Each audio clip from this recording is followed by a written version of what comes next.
was June 7, 1992.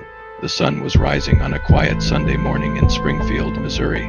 But inside one suburban home, something was terribly wrong. 3 women too young, one a mother, had just disappeared. No forced entry, no signs of a struggle. Just a silent, terrifying, empty house.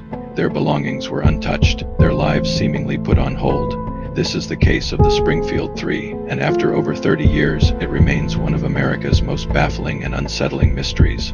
Our story begins with Suzie Streeter, a 19-year-old who had just graduated high school. She was a bright, outgoing young woman who had just moved into a new home with her mother, Sherrill Levitt, a 47-year-old hairdresser.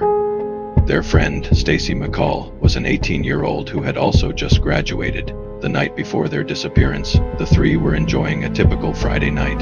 Suzie and Stacy were out, celebrating with friends, and planned to spend the night at Sherrill's house.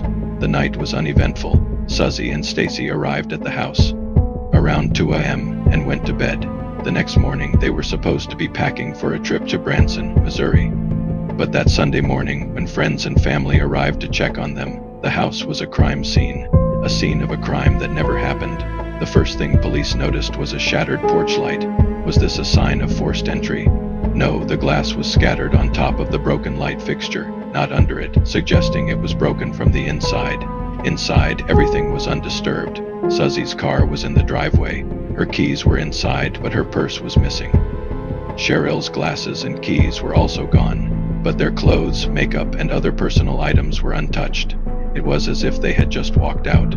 Police also found Sherrill's Yorkshire Terrier, Cinnamon, in the house. She was visibly distressed, which was strange as she was usually a very calm dog. There were no signs of the 3 women, not a drop of blood, no struggle, and no note. Just 3 lives vanished into thin air. The investigation immediately faced dead ends. There were no witnesses, no strong suspects, and no clear motive. The most promising lead was a phone call. 2 separate friends received strange calls that morning. The callers were silent, and when they picked up, they heard what sounded like a muffled voice or a muffled moan. The calls were traced back to a local payphone, but no one was ever found. Years of investigation have led to countless theories. The most common is that a local serial killer, Robert Craig Cox, was involved. He was a known suspect in the area and allegedly told someone that the 3 women were buried in his backyard, but police found nothing. Another theory suggests the women were the victims of a cult, as the area had several known cults at the time. Others believe it was an isolated, personal crime. But this is where our story takes a turn. As days turned into weeks, weeks into months, and months into years, the case grew colder. The headlines faded and the theories became wilder. Was it a random killer, a jealous ex, or something more sinister? We may never know. Here's the thing about true crime. Most of us want closure, a neatly tied bow on an otherwise disturbing story.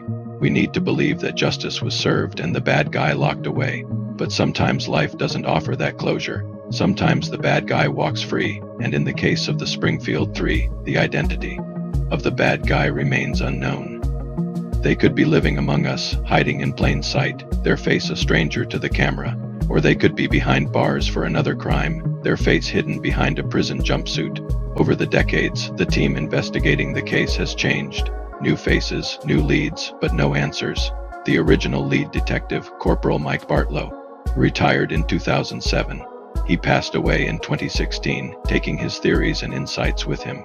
His successor, Detective Brad Bettel, has faced similar challenges. In 2019, he told reporters, quote, "I've talked to quite a few people who have said things like, well, it'll never be solved, but we haven't given up." As the years pass and hope dwindles, we are left with haunting questions. How do you investigate an unknown crime?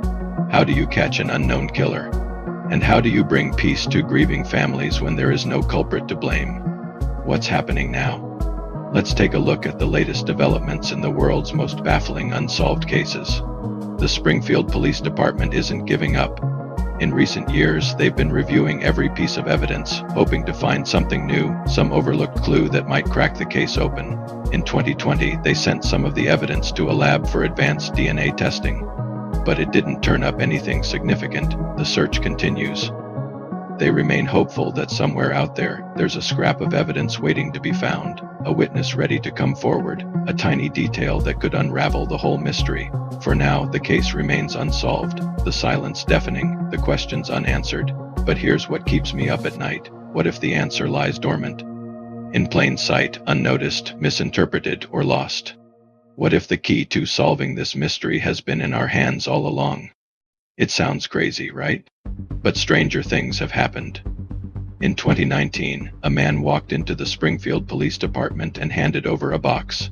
Inside was a shotgun. He claimed it belonged to Sherrill Lee's former boyfriend and that it had been used to clean up a crime scene. Police say they don't know whether the gun is linked to the case, but they are investigating. Every lead, no matter how small, is followed up on. Every tip is validated. Every witness is interviewed again, hoping to refresh their memory. Even cold cases need tending to. A bit of hope, a sprinkle of determination, and a whole lot of tenacity is what keeps these investigators awake at night. After over 3 decades, the Springfield Three case remains a haunting echo in the corridors of law enforcement. It's a grim reminder that some puzzles, even with the best efforts of the brightest minds, might never be solved. The only sound that breaks the silence is the whisper of wind through the trees and the rustling of papers as files are dug out, sifted through, and filed away once more. This is what's happening now, the relentless pursuit of justice for the Springfield Three. That's all for now. See you next time.